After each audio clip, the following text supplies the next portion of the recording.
and welcome back to the Citizen channel. You're all staying safe and well, and I regular look at what's inside a programme. Well, it's a City home programme, and it's of course a match against Young Boys. Yes, the Champions League match day 4.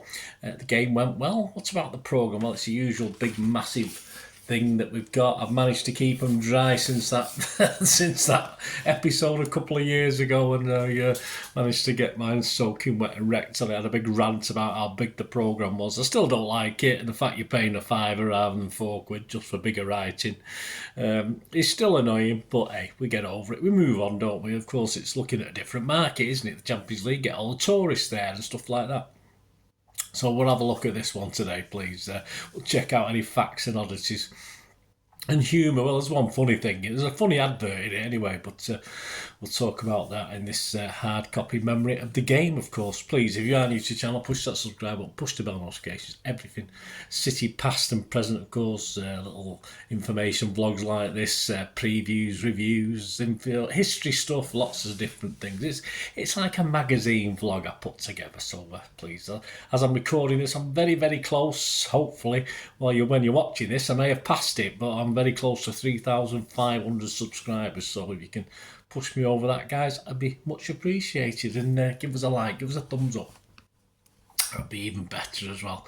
Yeah, the standard cover, it's a nice cover though, I must admit, I do like the cover. It's not as would it get to number 1 in the chart? Yeah, I think it'd get quite high up. There's a nice image, of course, of Ruben and Jack with our blue ribboned Champions League trophy. That's what we like to see. Let's hope that carries on. And a small image of the Etihad in sort of black and white sort of animation.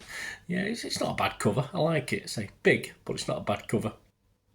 Yes, and the funny bit, yes, an ad for, of course, the referees have now got a little logo on the back, haven't they, to be a referee, so obviously they're trying to get the guys to be referees.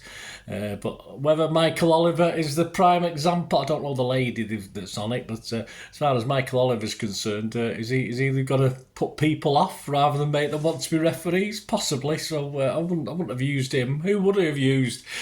There's not a lot of choice. I would have just stuck with the female referee, to be honest with you. I wouldn't have even put a male referee on, because they're all pretty much rubbish, aren't they? What did we know? What did I learn about City, or what had I forgotten about City that I relearnt, which is sometimes the case as well. There's a special, and we'll go back to this before we finish. Of course, while I was going then, I'm still going now, but of course we had a club doctor for 29 years called Norman Luft, so I'm going to have a little look at his feature in this programme. So more of that before we go. Some Rico Lewis stats. He's done 18 games. His cross accuracy is 60%. That seems all right. That seems pretty good, actually. Anything over 50%, sure. We'll have anything over, say, 33%, I would have thought was quite good. His duels 1 of 47. I don't know out of how many. It could be 47 out of 470. I don't know. Of course, stats, you can do anything with them, can't you? Successful 50-50s, he's had 9, so that's good. How many unsuccessful ones? I don't know how they put this together. Doku's Champions League stats, yeah, I'm always a bit... This is the head-to-head section. I'm always a bit puzzled as to why they do this, because, I mean, certainly for 2 or 3 games, I mean, there's not that much information you can glean. What we have gleaned from Doku is in 3 matches he's covered 16.84 kilometres, which isn't fantastic compared to some, but he's limited to where he plays, isn't he? He's done 18 dribbles. So there you go. He's dribbled 18 times and he's covered almost 17 kilometres. So it doesn't tell us much, does it? Nathan Aki, yes, there's a sort of information on Nathan Aki, what he didn't know or did know. He made his Premier League debut, of course, age 17 on, well, you might not have known that, on the 26th of December 2012, replacing Juan Mata, yes, in a Chelsea 1-0 win at Norwich. He went on to win Chelsea's Young Player of the Year award that season. Of course, he went on various loans and ended up at Bournemouth before he came to us. He made his full international debut against Morocco on the 31st of May 2017, a 2-1 win. And to date, as I'm recording this on the, what date are we? 9th of November? 9th of November, that's a good date, isn't it? 9th of November. Remember a good derby match, I think, around that time. Yeah, to this date, 42 caps and 5 goals. That's not bad, is it? City quiz. I'll give you the answer at the end. This is a little City quiz in the programme. This is question 3. Just question 3. Just for fun, of course. No prizes for this. Who were the last team to beat City in the Champions League? I'll give you the date. It was December 2021. So who was it? Have a think about that one and we'll get to that in a bit. Oh, anything about young boys that we didn't really know? Well, they don't give you much information, in fairness. The City coverage of opposing teams is pretty poor, in fairness. It was formed by 4 high school students back in 1898. They've won 16 Swiss titles, 5 in the last 6. I think we've done that, haven't we? So I think it's snap there, isn't it? I think we've done the same. And they've won 8 Swiss Cups, so I think that's one more than us. I think have we won 7 FA Cups? They don't have any covered at the League Cup, I don't think. Which I think we won one more than that, and we've won 8. I don't know. Lose track all these trophies. We're winning far. I used to know them off by heart. Now, if you asked me to name the dates now on when we won the league and won the trophies, I'd have no idea whatsoever. I could give you up to obviously up to the 1976, and then I'm struggling after that. And I'll have to learn it. There's a task for me to do. You know, see if you can do it. See how clever you are. Yeah, the best ever for young boys in the European, well, it was a European Cup then, was the 1959 semi-finals. Yes, I would have wasn't even born then when that took place, believe it or not. I know I'm old, but there you go.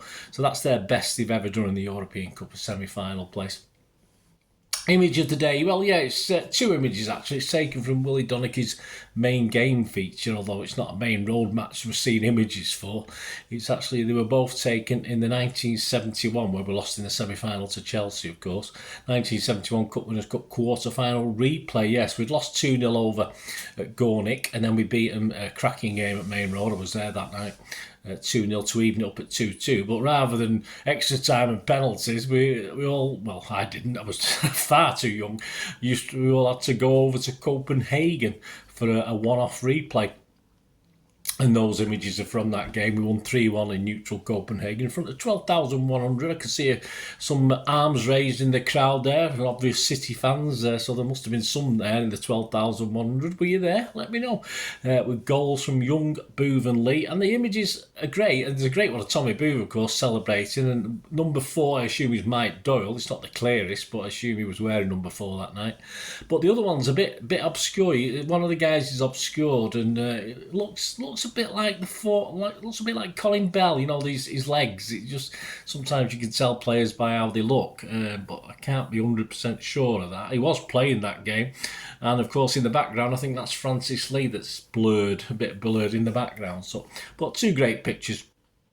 As I said, I've probably seen those before, but it's nice to have them and be reminded of them. Right, back to that normal Luft feature. As I said, interesting feature, interesting time. Yeah, well, it's because there's a story about Paul Lake in this. Of course, I was there that night with my lad, and my lad was a little bit upset by it when Paul, of course, swallowed his tongue in that moment. You know, obviously this was before the bad injury he got some time after.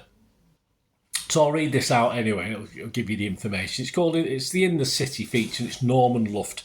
Tonight we welcome Dr. Norman Luft and his family to the match after serving at City for 29 years as our official club doctor. A lifelong City supporter, Dr. Luft said it was his dream come true when he was asked to work with the club by former manager Tony Buck in 1976. Over the next 3 decades he accompanied the first team up and down the country, across the world, combining his medical knowledge and love of City. Along the way he worked for countless managers during our rollercoaster years through the divisions and treated hundreds of players. He says that it was a joy to work with so many people that he considered friends first and foremost. The role came about by coincidence when Dr. Luft was working as a GP and former goalkeeper Joe Corrigan suggested he work at the club on match day. I met the chairman, Swales, and he asked would I like to be the club doctor, but unfortunately he couldn't offer me any money, Dr. Luff recalls. I didn't care about the money. It was a dream job. I went to my first game at Main Road just after the war with my father when City played there 1 week and United the next because Old Trafford had been bombed. Frank Swift was a great goalkeeper. There's so many in that team. Bert Charlton was another great. I remember him playing at Wolves when he made so many saves in the first half that the home fans gave him a standing ovation. That takes some doing. Dr. Luft's first game with the Blues was a European trip to AC Milan. had the game postponed due to heavy fog and played the following lunchtime with City drawing 2-2. Yeah, I remember being cock-a-hoot coming home from school, and I think we were winning 2-0 and ended up 2-2, so I was a bit disappointed at the end of it, but a 2-2 draw was not to be sniffed at in those days. He would sit in the director's box for home matches at Main Road, but that changed after one incident that many City fans will remember, certainly do, well, and will forever be grateful to the doctor and physio Roy Bailey. During a First Division match with Leicester City in March 1989, Paul Lake was knocked unconscious and started to convulse on the pitch after swallowing his tongue. I made my way down to the pitch, but I had to go back inside and through the stadium, he says. I helped Roy, who was a really great guy, and thankfully Paul was fine. Roy was a little shy, so afterwards I did a lot of interviews and said that it proved the club doctors should sit in the dugout. As a result of the incident, the Football Association changed the rule to ensure the club doctors were pitchside. Paul, like so many City players, remained friends with Dr. Love to enjoy every moment of his time at the club. I met so many wonderful people, he says. Glyn Pardo was a great guy, Brian Kidd, Billy McNeil was tremendous. He always used to play tricks on me, but I would get my own back on him. I went to the weddings of the Brightwells and many others. There's just so many great people. I was sitting in a restaurant and Sir Alex Ferguson came in with Lady Norma. He recognised me and invited me over to their table to join them for dinner. Gooseberry. I don't have one special memory, just every day being around the club and the people. Yeah, I'm sure Mr. Swells was quite happy as well. He didn't have to pay any money, Norman. I'd love to meet Norman. I might have seen Norman knocking about, but next time I spot him, I'll have to shake his hand. Norman loved there. So I hope we enjoyed that little piece, guys. Before we go, the quiz question, of course, I nearly forgot about that then. Who were the last team to beat City in the Champions League in December 2021? Well, we're playing them. We're playing them very soon as I'm recording this. RB Leipzig. So, of course, we've got our last Champions League game. We've already qualified, but it might be important as to who tops the division, the group, of course. So, there you go. Hope you enjoyed this. I didn't know that. Hope you learnt something or were remembered something of what happened. I don't know how the pictures have come out for that Copenhagen game, but if you think like me, it looks like Colin Bell that's down on the floor, give us a shout. But it's hard to tell based on the programme, so I'm sure it won't be any clearer looking at the screen on here, especially looking on a phone or something like that. There you go, guys. Thanks for watching. Next one. What's the next one? The next one, hopefully, it will be Chelsea away. I think the next one, so keep your eyes out for that and have a look, scan through that programme. Thanks for watching, guys. Until we meet again, well, that's one thing, don't I? Please stay safe, Blues. Come on, City. Bye for now.